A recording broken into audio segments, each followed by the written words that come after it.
pernah berusaha menteropong? Saya sebenarnya bukan paranormal praktek ya, tetapi sangat mudah melihat orang-orang yang korupsi. Dari body language-nya saja sudah ketahuan. Tapi orang-orang yang tahu siapa korupsi adalah mereka-mereka ini.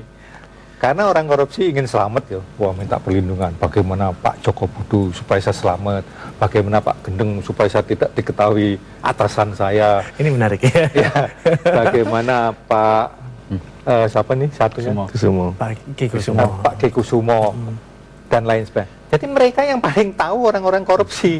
Betulkah seperti itu? Keep it more sound. Ada kode etiknya. Ada kode etik ya. Nah, tetapi paling mudah. Sehingga terus terang saja banyak koruptor-koruptor yang saya sependapat dan saya sangat setuju ditipu aja gitu kan. Karena duitnya banyak, mereka perlu perlindungan, kadang-kadang ditipu aja udah. Kasih aja keris biasa. Wah, ini keris bisa melindungi Anda. Wah, beli keris 500 juta, 1 miliar. Kerisnya nggak apa-apa. Tapi dia nggak pernah berani lapor ke polisi karena ketahuan kalau dia koruptor dan datang ke dukun gitu. Bapak tapi nggak pernah menggertak lawan politik dengan supernatural? Oh, nggak pernah. Saya ini orang yang andap asor. Andap asor tuh merendah terus. Buat apa gertak-gertak? Nggak digertak juga mereka takut sendiri. Bicara tadi soal waktu jadi preman Bram semua takut katanya ya. Padahal sendiri kan? Saya sendiri. Anak-anak Jawa Timur lah kepegang situ saya. Ninggalin Blok M, Pak Permadi ngasih syarat seperti itu, terus dipegang Anto Baret. Ya udah, saya menghilang dari peredaran itu. Dulu saya selalu sendiri kok waktu melakukan aksi-aksi perampokan juga. Seperti apa dulu zaman dulu Pak Permadi? Beda dengan sekarang, beda sekali berarti ya? Beda sekali. Dulu itu terus terang kalau lagi nggak punya apa-apa, nggak bisa makan, kasihan sekali. Nongkrong saya ngeliatin, saya makan ngeliatin. Saya tahu ini laparnya tak bagi dua gitu. Kalau enggak. Tapi saya jujur aja, besarnya karena dari YPS ya, Yayasan Parapsikologi Semesta, dan logik juga dari sana saya mulai. Tapi banyak menimba ilmu dari Permadi tentang sikap-sikap akademis dari Pak almarhum Sabdono. Pak Sabdono. Saya banyak belajar juga tentang ketirakatan spiritual Jawa. Saya banyak dapatkan dari sana. Oke teman-teman, kan kalau ada namanya ajang pencarian bakat boy band, entah itu idol atau segala macam, nggak ada ajang pencarian bakat untuk paranormal ya? Ini fotonya Ki Kusumo. Ki Kusumo gimana coba? Ada nggak sih ya?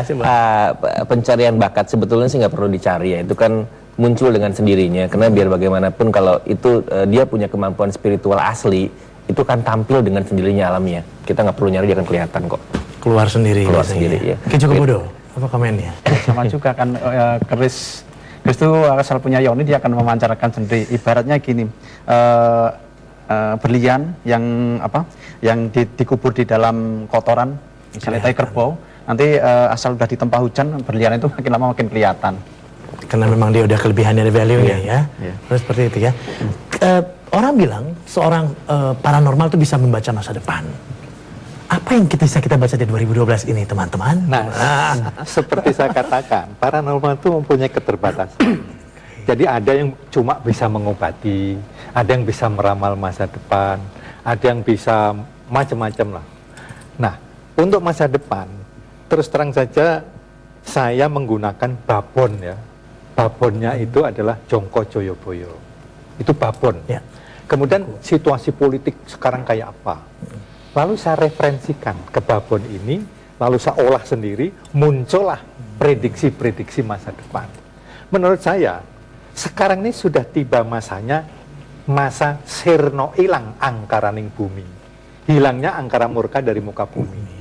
Makanya seluruh kejahatan yang terjadi di Indonesia, dalam waktu dekat akan terbongkar semua, dengan sendirinya. Kemudian orang yang melakukan kejahatan itu akan sangat dipermalukan. Orang boleh membantah apapun, tapi satu saat dia akan hancur karena perbuatannya sendiri. Dengan mudah akan dibuktikan kebohongan-kebohongan yang terjadi. Gimana? Saya nggak bisa lihat masa depan lah. Nah, kalau politik memang bisa dilihat seperti gambarnya beliau lah. Seperti itu aja. Nggak banyak komen. Ki Kusumo. Intinya gini, alam itu memberikan petunjuk pada manusia, dan ilmu untuk menghitung itu sudah diajarkan sebenarnya dari sejak zaman dulu dengan berbagai macam versi ya. Kalau orang Cina kuno mungkin ada Hong Sui, Feng Shui, kemudian kalau di Jawa ada petak bumi dan lain, itu semuanya pola perhitungan. Dan pola-pola itu ada di alam semesta, ada tata letak bintang, arah mata angin segala macam. Dan dari hasil tadi kita bisa melihat apakah yang akan terjadi tahun ini, apakah yang akan terjadi tahun depan. Oh, kamu gambarnya lambang yang muncul sekarang tambang ijuk. Oh, tambang ijuk tuh begini, tadi tanggal lahir yang begini nantinya begini. Kurang lebih seperti itu. Dan memang kelihatannya di tahun ini 2012 akan banyak kisruh yang terbongkar. Akan ada banyak masalah yang lebih besar dari tahun kemarin terbongkar di tahun ini. Jadi banyak hal baru yang selama ini hanya menjadi apa iya apa enggak, malam hari ini 2012 ini akan terbuka, terkuak. Seperti itu. Ki Joko Bodo. Nah, Saatnya 2012 kata dunia di film itu katanya kiamat. Kalau menurut saya iya, yang terjadi adalah kiamat moral. Ya terjadi ya, di saat ini juga. Makanya ucapan orang itu Sabto Pandito Guru itu benar. Misalnya kamu jangan sampai nyumpah-nyumpah orang, misalnya, oh hati-hati kamu akan tabrak, karena kan bisa terjadi benar. Karena omongan kita itu akan sampai ke langit lalu kembalikan lagi. Nah seperti itu yang terjadi. Makanya kalau orang bilang tahun 2012 akan terjadi kiamat, ya ini udah kiamat. Misalnya para orang-orang yang kita percaya ternyata dia berkhianat kepada sesamanya, nah, seperti itu.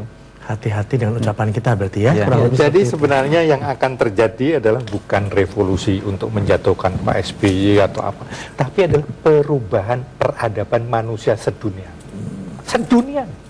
Memang intinya nanti di Indonesia. Indonesia kan jadi mercusuar dunia. Saat sekarang ini Eropa dan Amerika sedang declining proses. Indonesia memang akan sementara akan mengalami kemelut, tapi nanti akan muncul.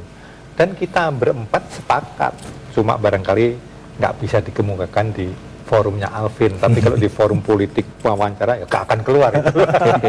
Nanti ya kita di belakang kalau gitu ya. Nah oleh karena itu paranormal di Indonesia akan menjadi kepercayaan dunia, bukan Indonesia, dunia. Kita akan menjadi mercusuarnya paranormal. Tetapi karena itu harus mulai menghilangkan hal-hal yang negatif. Paranormal yang sepuh-sepuh, yang di hutan, yang di mana, memang belum memunculkan diri. Tapi nanti kalau memunculkan diri, Indonesia paling jago, melampaui negara manapun juga. Wow. Di mana ya itu? Kok nggak keluar-keluar? Ada waktu. Ada waktunya. Kiki sedikit sebelum kita tutup dengan teman-teman yang lain. Ya mudah-mudahan paranormal siapapun lah memberikan terbaik untuk negara ini, setidaknya untuk diri sendiri. Amin. Pada prinsipnya perubahan bukan dari orang lain, tapi perubahan terbaik yang paling harus kita lakukan sebetulnya dari diri sendiri. Bisa mengatur yang lebih luas kalau kita sudah bisa mengatur diri kita. Saya sependapat, cuma saya punya pesan, jangan kau anggap remeh terhadap apa yang kau peroleh sekarang. Sebab dari kerikil akan dapat menumpuk menjadi sebuah gunung. Amin. Waduh, banyak belajar kita hari ini ya. Pak Permadi terima kasih banyak, Ki Joko Bodo terima kasih, Ki Kusumo terima kasih, dan Ki Geneng Pamungkas juga terima kasih banyak. Ini akhir dari perjumpaan kita Just Alvin. Mudah-mudahan saja apa yang saya sajikan di sini teman-teman berempat ini bisa membuka pandangan lain, value lain dari profesi ataupun pekerjaan ataupun kegiatan dilakukan oleh teman-teman paranormal ini. Saya Alvin Adam, terima kasih. Just Alvin, selamat malam, sampai jumpa. Thank you.